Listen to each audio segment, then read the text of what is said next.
IVM.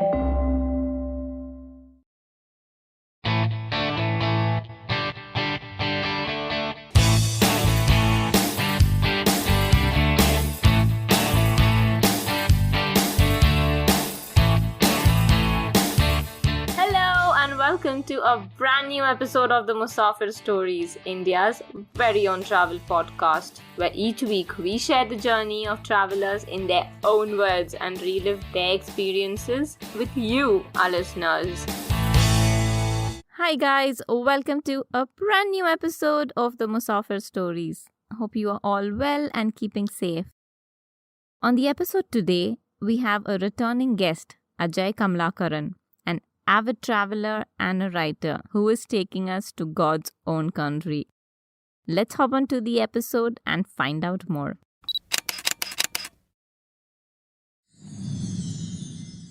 So with that introduction, we'd love to welcome back, I should say, Ajay Kamalakaran, writer and traveler to the Musafir Stories.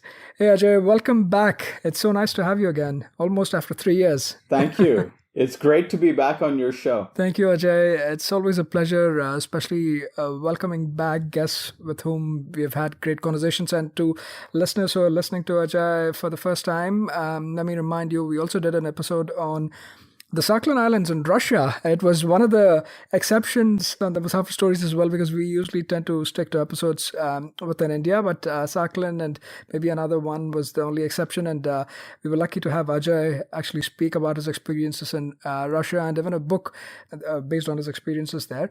Ajay, I've given a short and sweet intro about you, but why don't you speak a little bit more about yourself and also where you're taking us to today?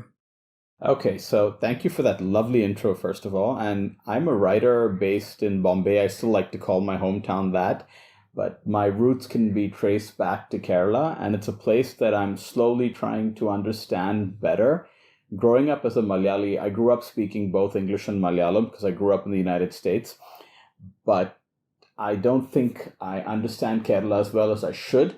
So I have a column on Malayalam Manorama's English language website where I write about Kerala's connections with the rest of the world. And I think for me to write with authority, I really need to spend more time in Kerala. So I'm going to take you guys today on a virtual journey to Kozhikode, or Calicut, as most people like to call it in English. And it is really what I would classify as the jewel of the Malabar region, which is northern Kerala. Wonderful. Really, really looking forward to that. And like you said, the jewel of Malabar, and also the city of spices, as Calicut is known. I won't try attempting, or maybe I'll attempt to Kozhikode. Is that the right pronunciation? Well, in Malayalam we use the y, so it's Kozhikode. So that is one thing that people who aren't familiar with Malayalam have when our friends from the north come, they say Kozhikode, Kozhikode. Yeah. So it's a bit difficult. So we'll stick to Calicut. We'll stick to Calicut, you're right. Cool, wonderful. And tell us a little bit more in terms of, for people who are listening to this for the first time or hearing about Calicut for the first time, geographically, where it is located, and what's a good way to get there? Okay, it's located in the northern part of Kerala.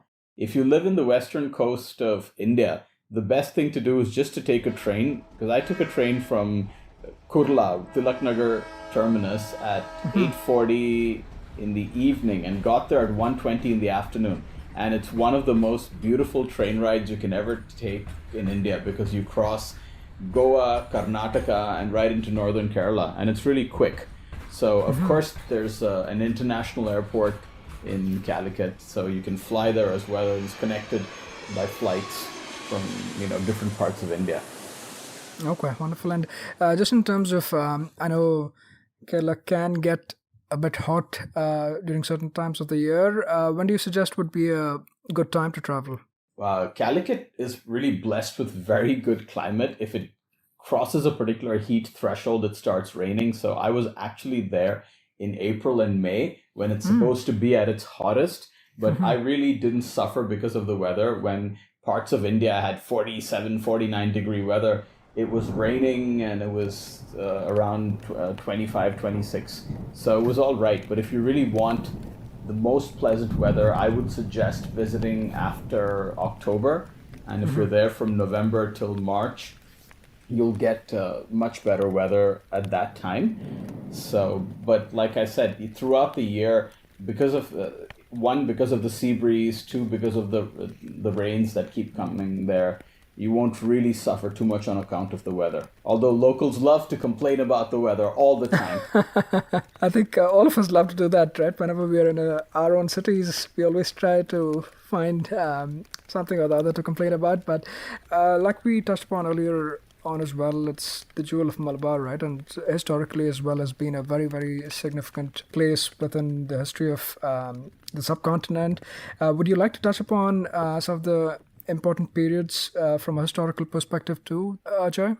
Sure. Now, there are a lot of people who claim that Calicut was connected with King Solomon, and there's really no historical evidence for that. What we do know is that the city, as it exists today, probably came up around the middle of the 12th century. And around the 14th, 15th, 16th centuries, it was really at its peak as one of the most important trading hubs in all of Asia. It was really one of the great meeting points of East and West, because you had ships coming from Alexandria, you had merchants coming from Venice, Constantinople, and then from the other side, from Java and from China. So this was some sort of a midpoint where people would meet and trade would take place. And a lot of the traders, merchants, travelers, they started living there. They had an impact on the architecture, on the culture, on the cuisine of the place, and really made it an extremely important international city. Yeah, definitely. And also, just in terms of the import, I guess during the time of the Zamorins, as we call them, or Samoothris. Samoothris, very good. Yeah, that's perfect. Yeah, that's local name, right? Right. I think, true to your point, really, really the hub of all sorts of trade and commerce with people from all sides of the world, right from Arabs to travelers and traders from the East visiting here. And popular travelers, even like Ibn Battuta, right, was one of the people who visited this port town.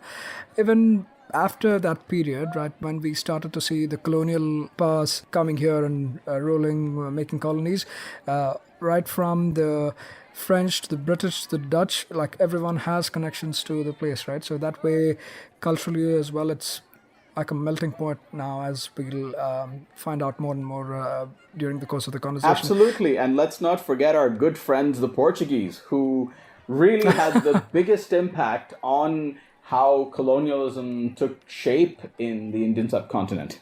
Yeah, I don't know how I missed that. Yeah, exactly, right. Mr. Vasco da Gama made first contact with India or with the subcontinent in Calicut. That's where he landed first. So that's very, right. very significant. That it's a place called Kapat Beach, which is out of the city, but it's worth going there because the beach itself is extremely beautiful.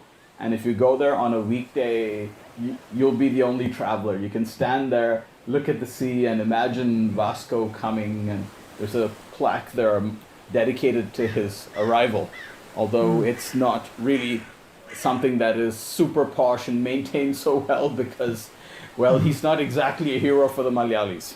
Sure.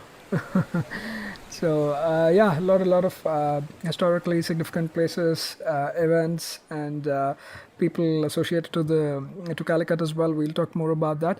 Now, in terms of your visit and your stay, obviously this wasn't like a short weekend type of a trip, right? So tell us a little bit more about that, how you spent your time there, and talk us through your experience spending time in Calicut. Sure. I mean, I'm really trying to rediscover the joy of travel. I know it sounds very cliche, but for me, I wanted to really indulge in slow travel to completely immerse myself in the pluralistic culture of that region. So I spent a month there. I was there during the holy month of Ramzan. And Calicut has, I think, about a 38% Muslim population. Right. And so it was interesting for me to go for different iftar parties. But the most interesting thing is I got there just after the Kerala New Year holiday of Vishu.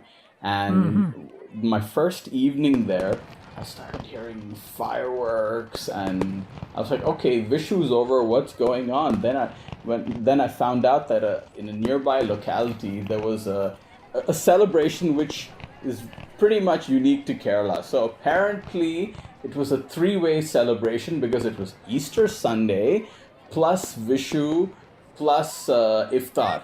So everybody was celebrating together, and of course they kept the fireworks late at night. Thank you, everyone.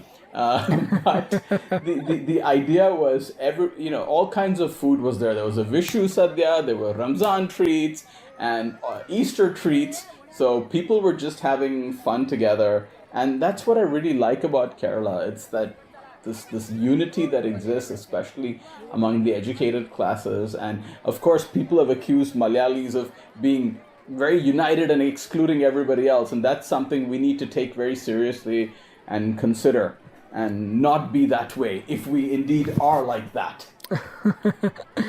Yeah, but I think that's a good start off to your stay there as well, right? And how long of a trip was this, Ajay? Right, it was for a month, and I used Calicut as a base to explore some of the other parts of this region that is called Malabar, and that comprises of the northern parts of Kerala. Going historically, Malabar was a part of the Madras Presidency, and it was a place where I would say it extends. There's the southern Malabar, which includes places like Ponnani by the Arabian Sea, and you go up north and towards the border with Karnataka, what is now the modern state of Karnataka. So I use Calicut as a base to just explore small towns, villages, interact with people. And one experience that I unfortunately missed was the Santosh Trophy football tournament was going on in nearby Malappuram, and Kerala won. And from the reports that I got, the atmosphere was out of this world. So unfortunately, I missed that, but I did get a chance to go and interact with people from across the region. And their hospitality is, it has to be experienced to be believed.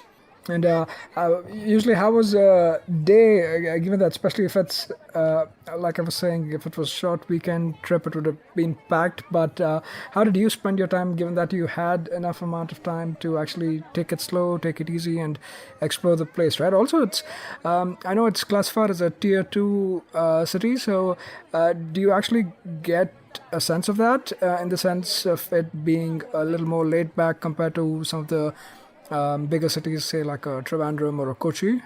Oh, it's completely laid back. That's the best part about the city. But also at the same time, it has such an international outlook.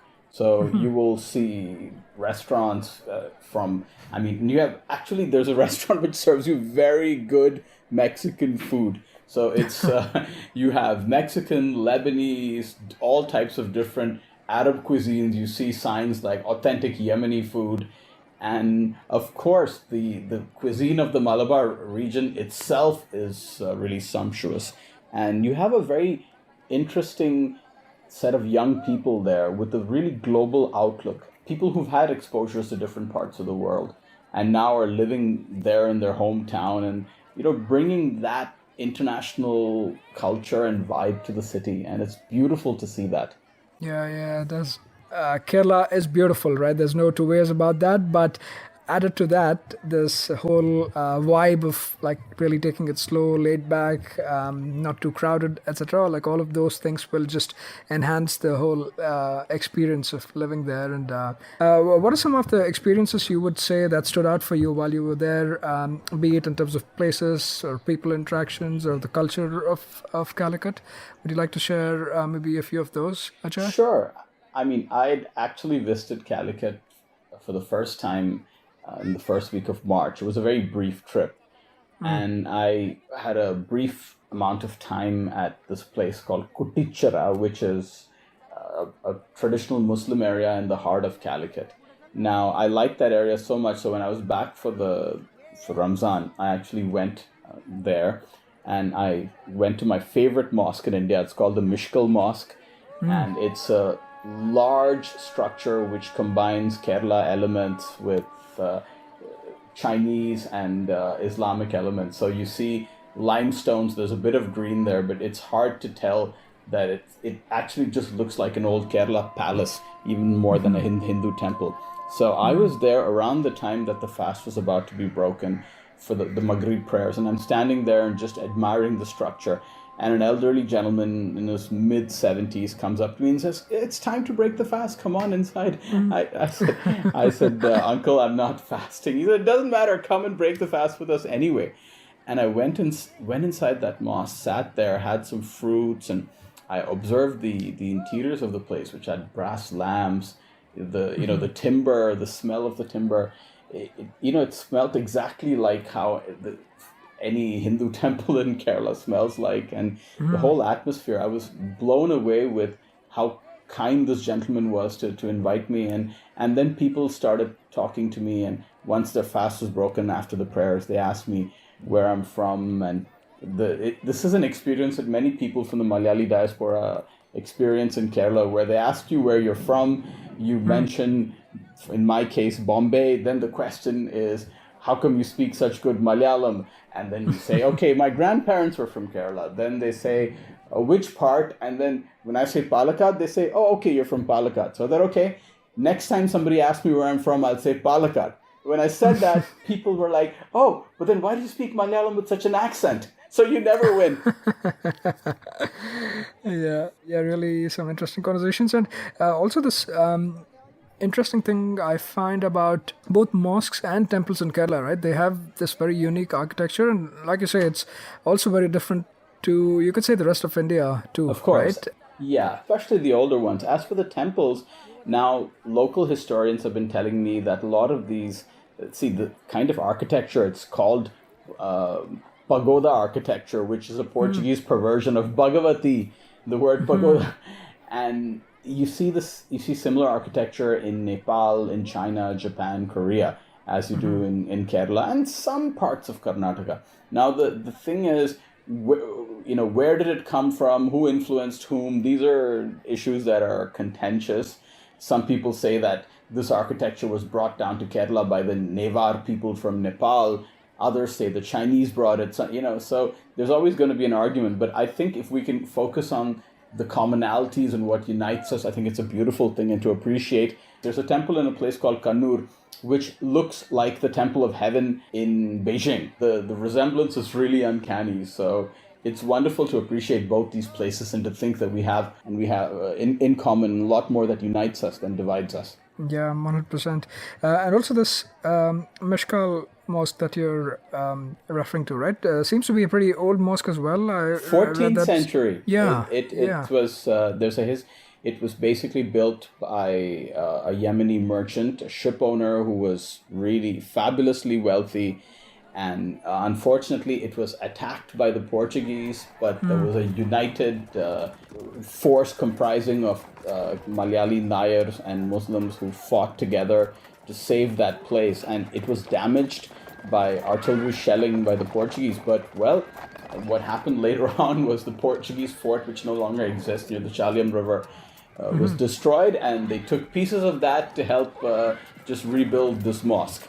So there's it's the thing is, it's so unique because as Indians, it's a matter of great pride for us, because we can say, okay, look at this beautiful mosque, and there are a few others within the area of Kuttichara which also look like palaces and in Kerala architectural style, and it's so unique for us.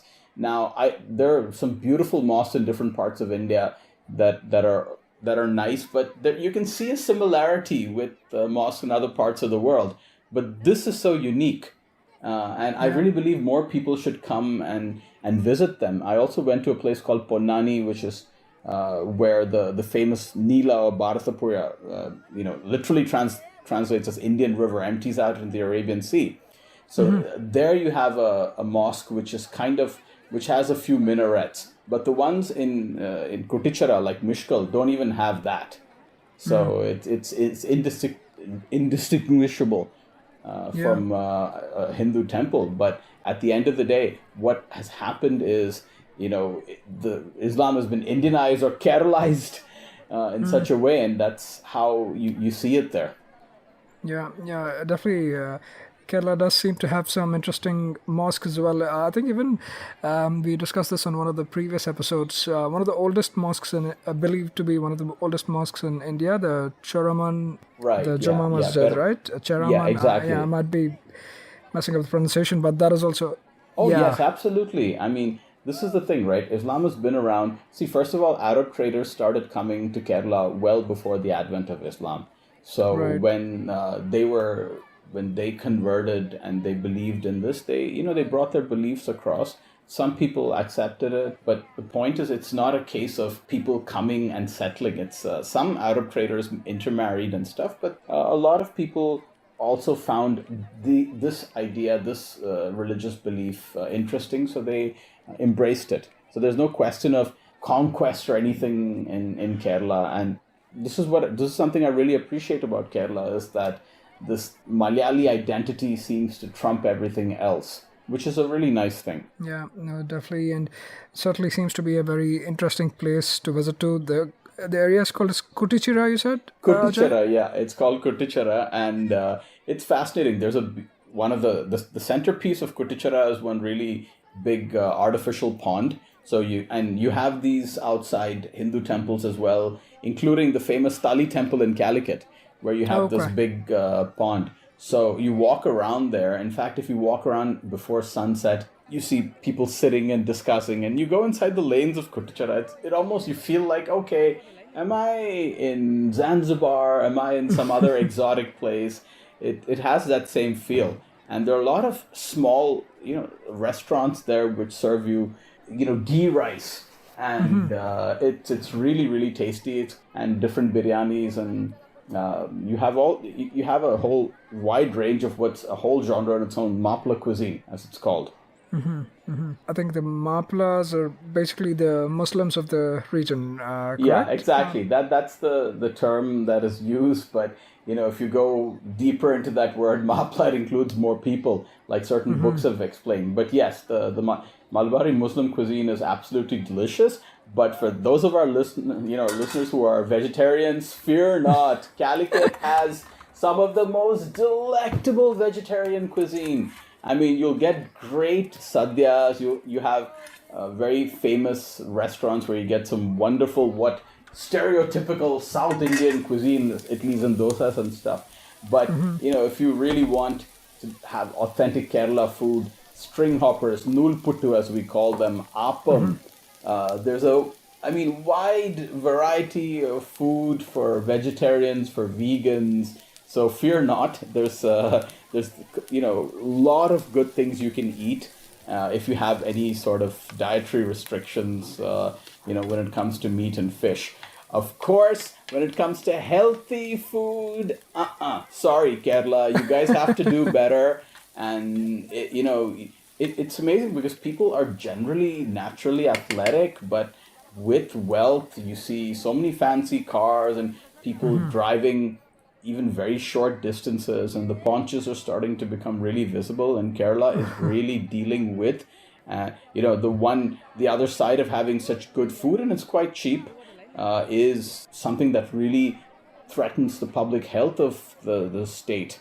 That is obesity. Yeah, there's definitely a real concern there. But yeah, who could complain, right? There's so much in terms of even diversity, like you're saying, from vegetarian to non-vegetarian to Arab cuisine to whatnot, like even Mexican.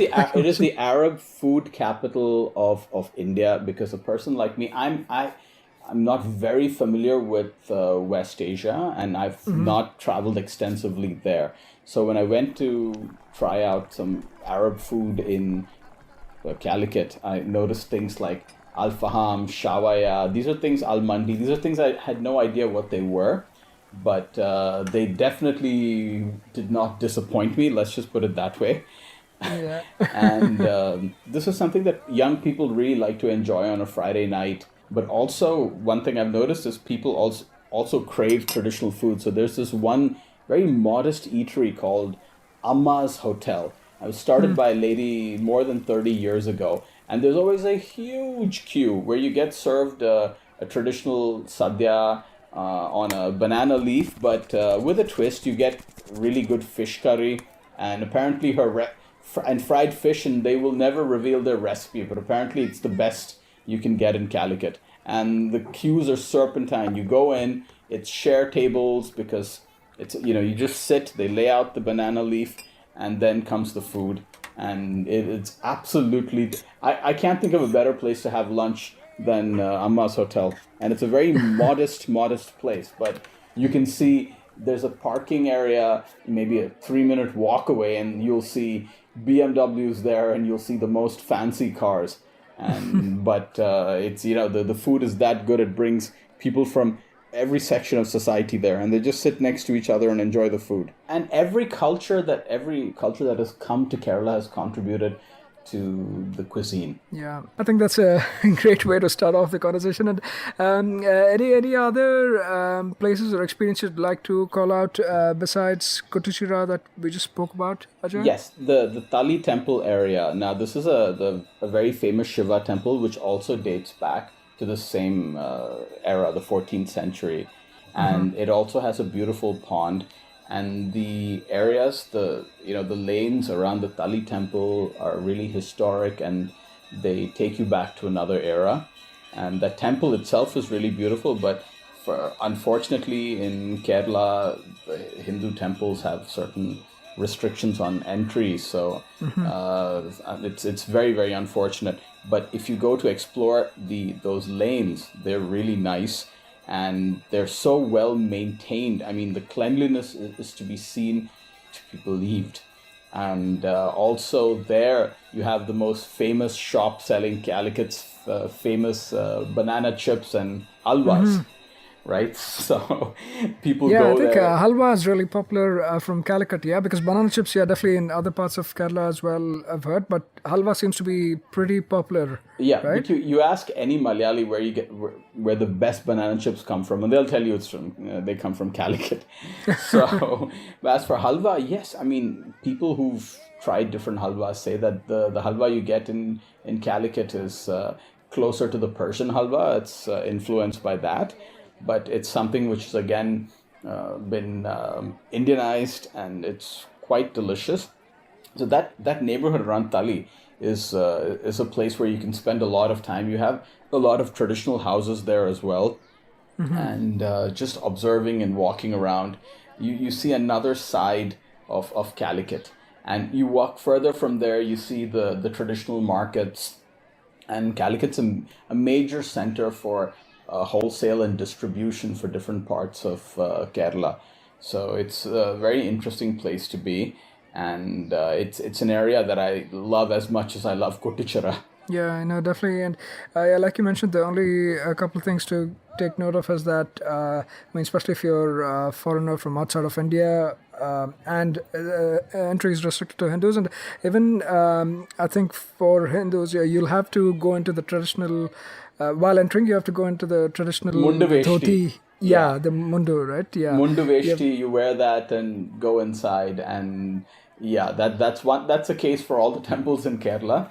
So I know a lot of people who wear shorts underneath their mundu and wear a belt with their mundu because they're afraid it'll fall off. But wearing a mundu is an art form. Once you learn how to do it, I love wearing it, but unfortunately I kind of thought that maybe I can just wear one and walk around the streets of Kozhikode, but then it would be like looking at a pink rabbit. People would be able to tell me from a mile apart, and I thought, okay, no, there's no need to do that. People wear trousers and jeans, and it's considered a very normal thing. So don't be an idiot, I told myself. Definitely. Like you kind of mentioned this as well. One of the most popular temples in Kerala too, right? The Tali temple.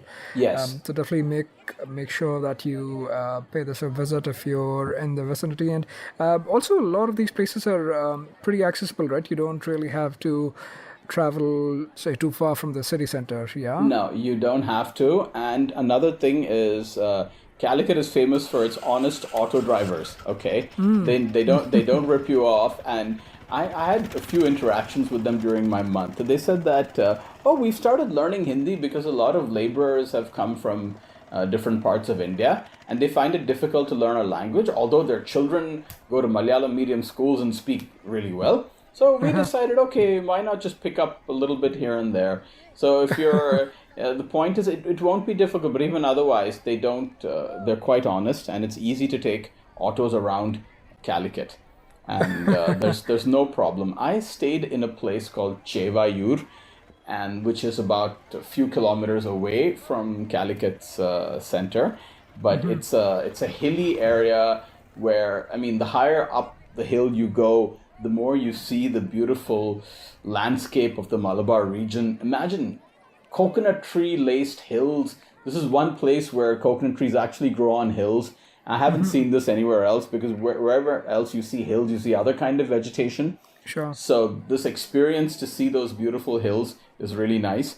And I was very fortunate to find a house that was designed by a genius of an architect who's in her, co-designed by her. She's in her late 20s. And it's called Vettats. So it's a co-living space. And the owner, Abhirami Murli, has done everything to make it the ideal, writer's stop. I don't want to give too much of this away, because,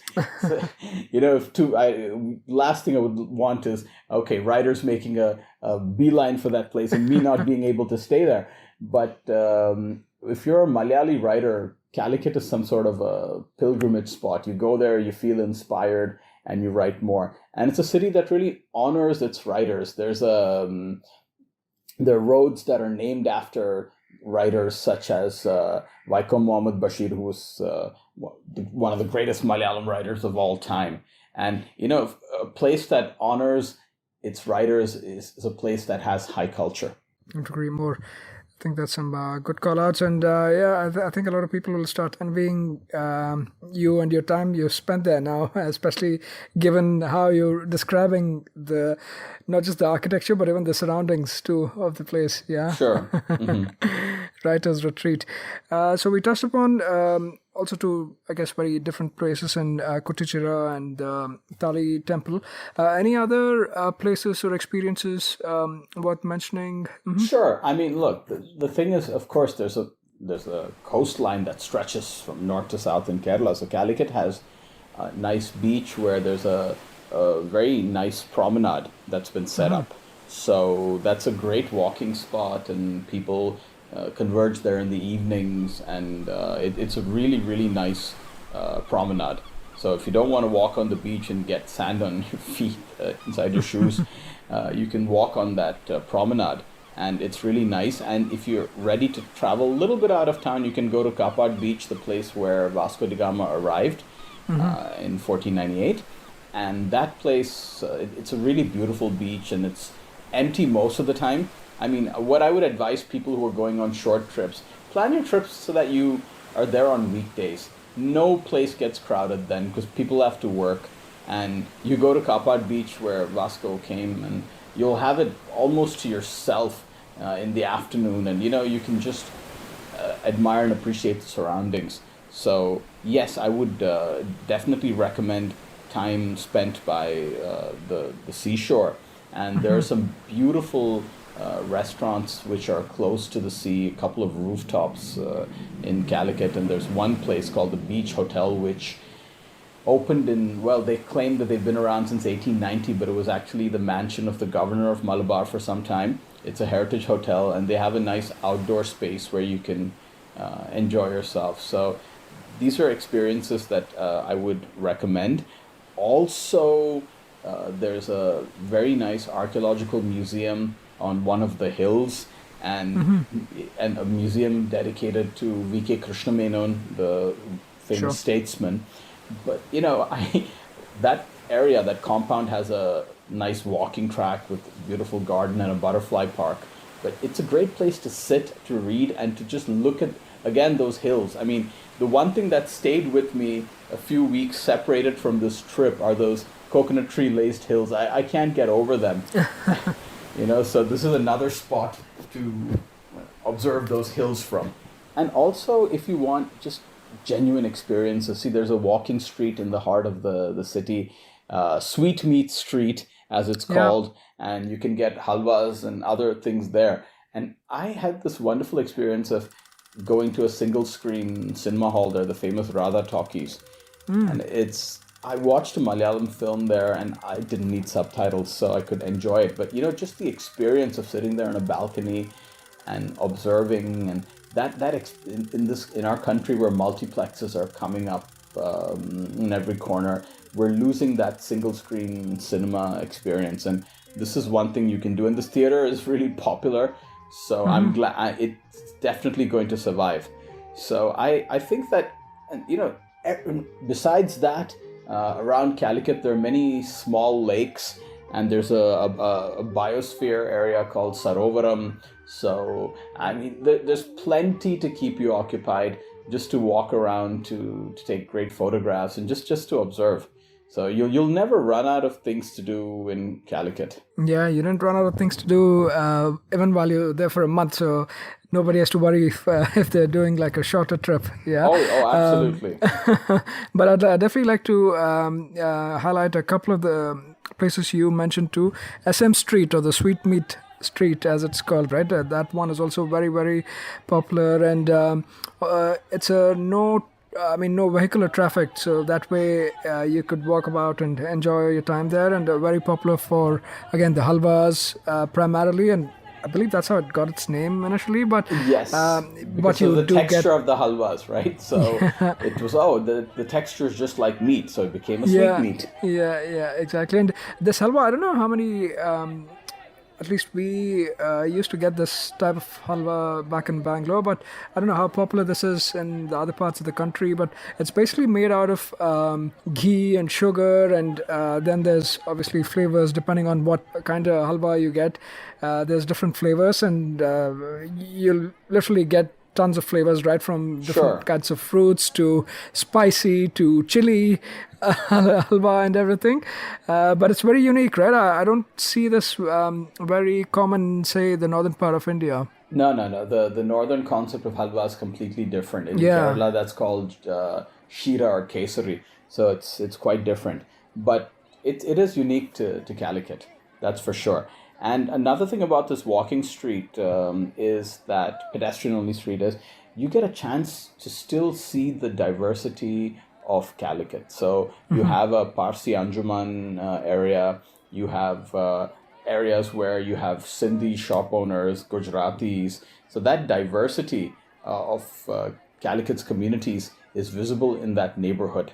And if you walk a little further from there towards the beach side, there's the completely Gujarati neighborhood of people who migrated long back, and you'll see a Jain temple. You'll see houses that are a fusion of Kerala and Gujarati architecture.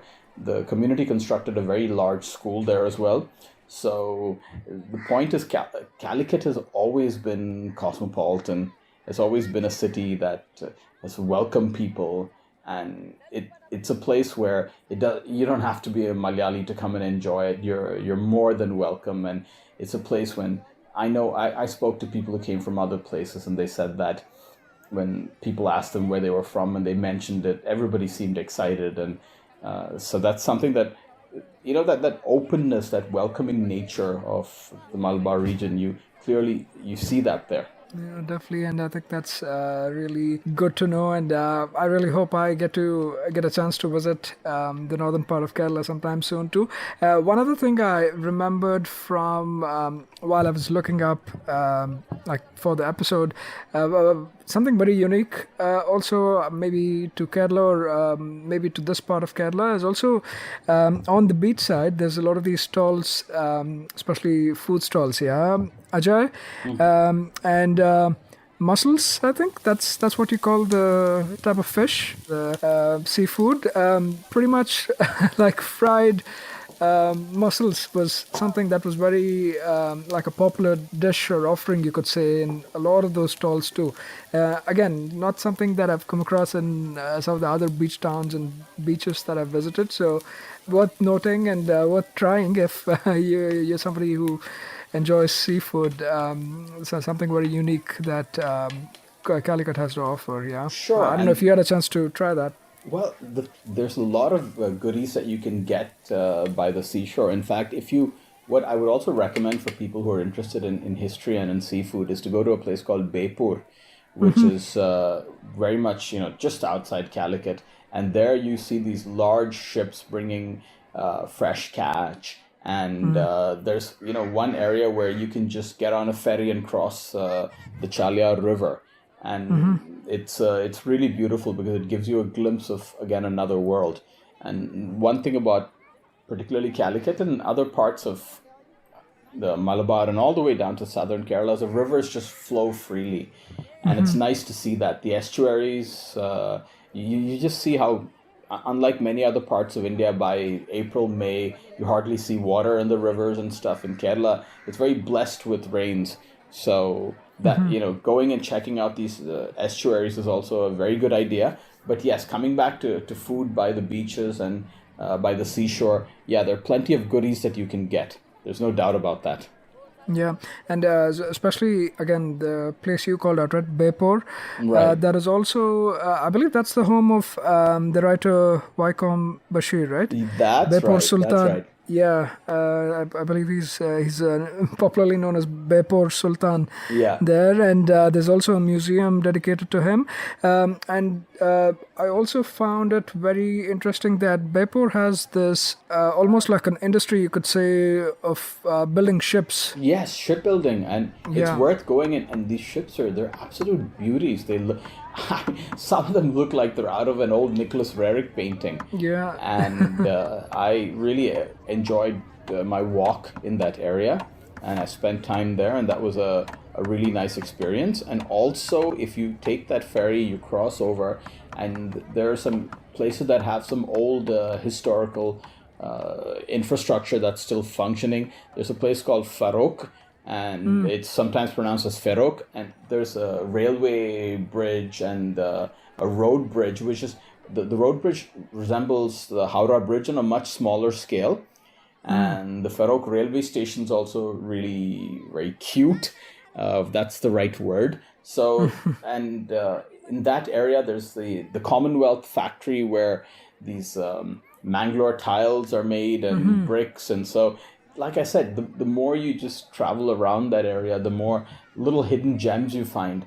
Which is why a longer term trip would be ideal. But then there are people whose interest may be just to find these kind of historical places, and they can focus their few days on just seeking these things out as well. Another thing is now doing day trips. Calicut's also an ideal place to do that. So I mentioned Ponnani earlier, and I visited this town, which is famous for both its mosques and temples. At one point, it was called the Mecca of South Asia or something like that, or of India, because there are a lot of great religious schools there. But I went inside the Valia, means big Jama Masjid of Ponnani. But I think Ponnani as a town itself deserves an episode sometime in the future, simply because it's a place that has mangroves, it has backwaters, it has this free-flowing Bharatapura, this Indian river, and absolutely beautiful beach with a lighthouse. So Calicut is a great place to do these kind of day trips. You can also go to a place called, Kannur, of course, is famous in its own right, and it's close enough to do a day trip.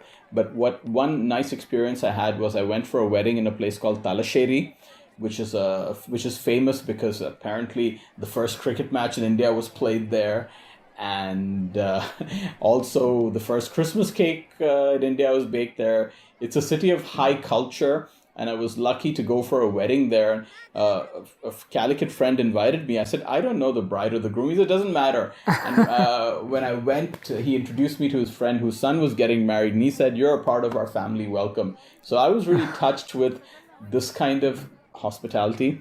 And so when you travel to Talasheri, you cross a slice of what is officially part of Pondicherry called Mahe, the little part of Pondicherry that is within Kerala.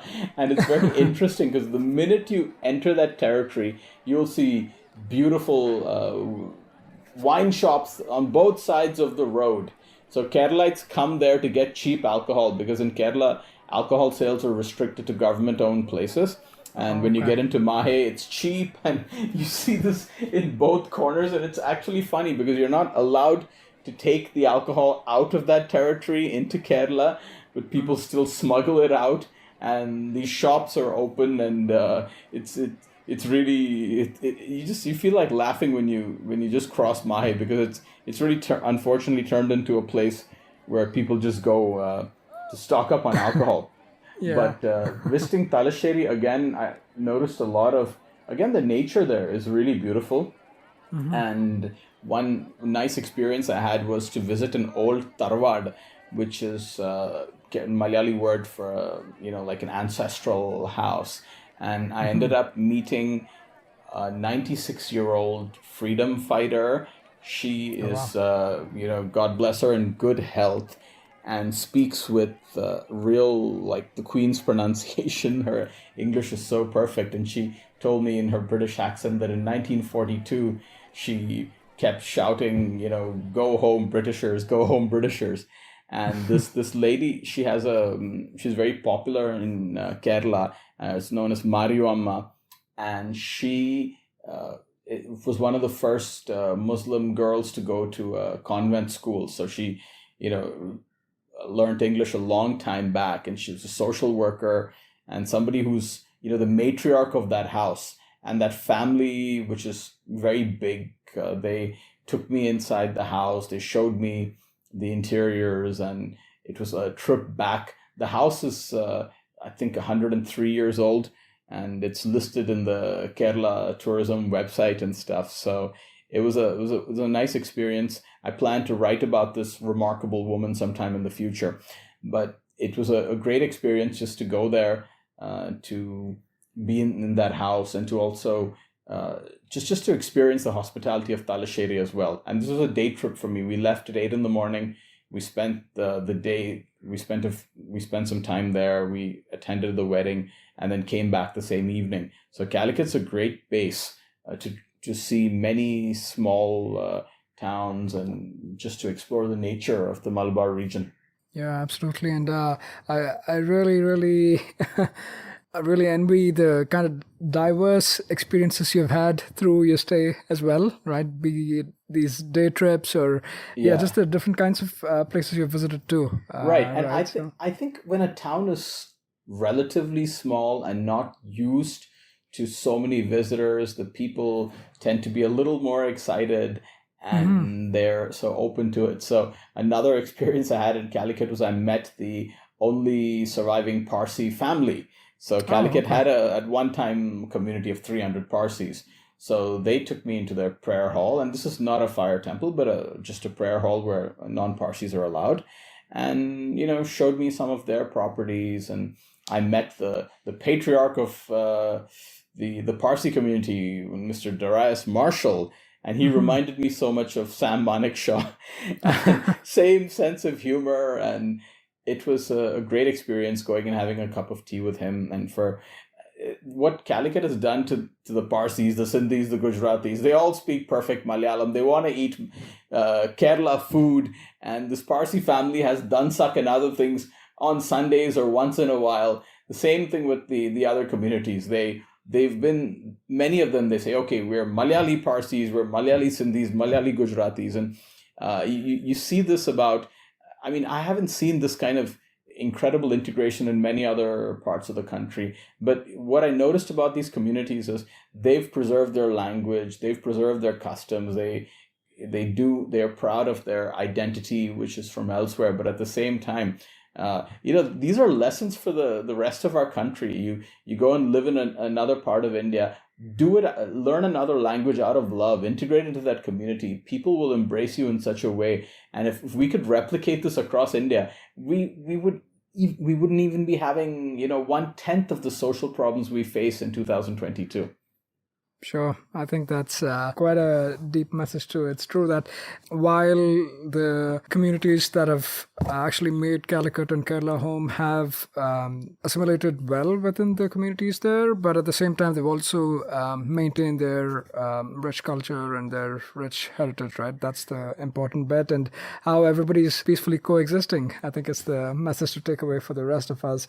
Thanks so much for sharing all of these beautiful experiences, Ajay. Just a couple quick shout outs from my side. I know for the lovers of biryani, the Calicut biryani is very, very popular, and I read that Paragon and Rahmat Hotel are two very popular spots. Paragon. Oh my God. The biryani there is out of this world. I immensely enjoyed eating that. There's also famous biryani in Talsheri. There's Wayanad biryani. So you have, and they taste different from the Hyderabadi and Lucknowi biryani. So they're really nice. But honestly, I would suggest if you can make local friends in Calicut, nothing like an auntie's kitchen. Trust me on this. Okay. So because I had a few biryanis that were made by my local friends' parents, my mom's, and they are absolutely when it comes to taste and flavors on another level. But yes, when you're in Calicut, go to Paragon again. Like Amma's Hotel, you have to wait.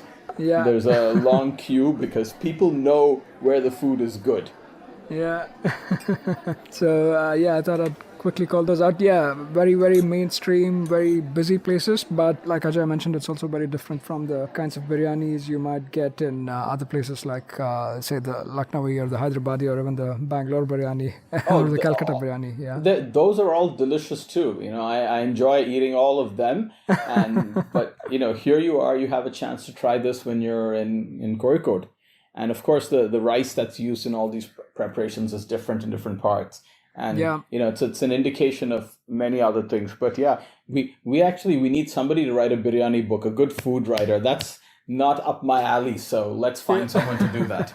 Yeah, definitely. So a lot of things to offer. And like we've been touching upon the whole conversation, it could be like easily a 2-3 day trip to anything like a month that Ajay spent there, and you'll never run out of things to do. But thanks so much, Ajay, for so beautifully capturing this really vibe of Kerala, I would say, vibe of Calicut.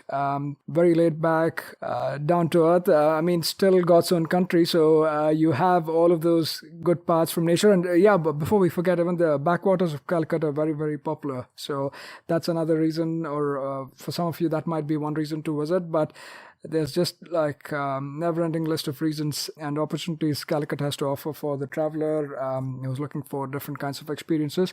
But how do listeners keep in touch with your work and follow you on your trips? Okay, so one is I am a blue tickwala on Twitter. So following me on Twitter would be one good way of doing that. I have an Instagram account, which it's a closed profile, but then I just need to know who the person is who wants to follow me, and I don't turn down requests. And of course, I have a Substack newsletter where I give about 1 or 2 free articles a month. And you can check out my work on Manorama. And if you like history, I've been writing for over since June of 2021 with Scroll. There's 3 articles a month about India's connections with the rest of the world. It's under a fellowship from the Kalpalata Foundation. So I intend to continue writing about the interface of history, geography, and how it impacts culture. So I'd be happy to connect with readers through any of these platforms. Wonderful. We'll definitely make sure to include all of these in the show notes section of the episode so listeners can check it out and follow Ajay. And Ajay, personally as well, I'd like to thank you again. It's been an honor to host you after 3 years, and this time talking about a destination within India, right? Last time, like I said, we spoke about the Sakhalin Islands and your experiences writing the book. But we certainly, especially given the kind of work that you're doing now, I certainly look forward to hosting you back again very soon and exploring another part of Kerala perhaps, or another part of India even.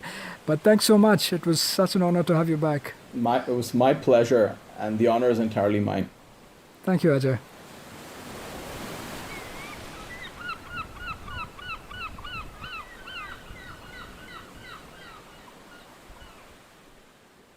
That was yet another great episode on the Musafir Stories. Make sure to show us some love by sharing the podcast with your friends and family. We are on Instagram and Twitter at Musafir Stories. If you like this podcast, don't forget to check out other interesting podcasts on the IVM network. You can listen to us on the IVM podcast app or the website. Follow us on our social media. We are at IVM Podcasts on Twitter and Instagram.